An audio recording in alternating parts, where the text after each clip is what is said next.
Monsieur le Premier ministre. Je m'exprime aujourd'hui aux côtés de députés issus de plusieurs groupes politiques, car ce qui se joue en Méditerranée dépasse largement les clivages partisans. Devra-t-on attendre un drame pour réagir? Un navire humanitaire en Méditerranée vient de repérer une embarcation en détresse.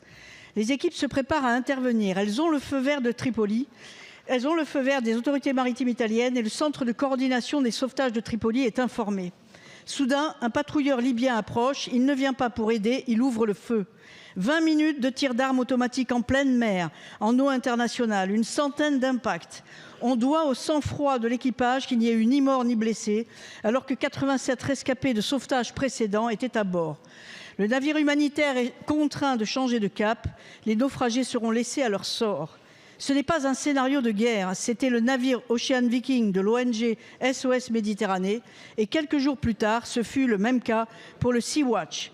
Ces missions s'inscrivent pourtant dans le cadre clair du droit maritime international qui impose à tout navire l'obligation de porter assistance à toute personne en détresse en mer.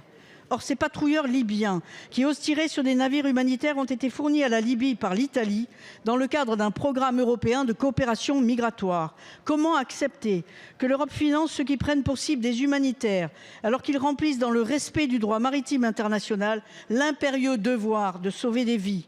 Comment comprendre le silence assourdissant depuis ces attaques? La Méditerranée ne peut pas devenir un espace de non-droit où nos principes et des êtres humains se noient dans l'indifférence. Elle doit rester un lieu de droit, d'humanité et de responsabilité européenne. Ma question est la suivante. Quelles mesures avez-vous prises pour protéger nos humanitaires engagés en mer? Quelle action diplomatique avez-vous menée pour que la Commission européenne condamne officiellement ces agressions, suspende sans délai tout financement aux unités impliquées et engage un travail pour que la Méditerranée soit enfin reconnue comme un espace humanitaire protégé par le droit international?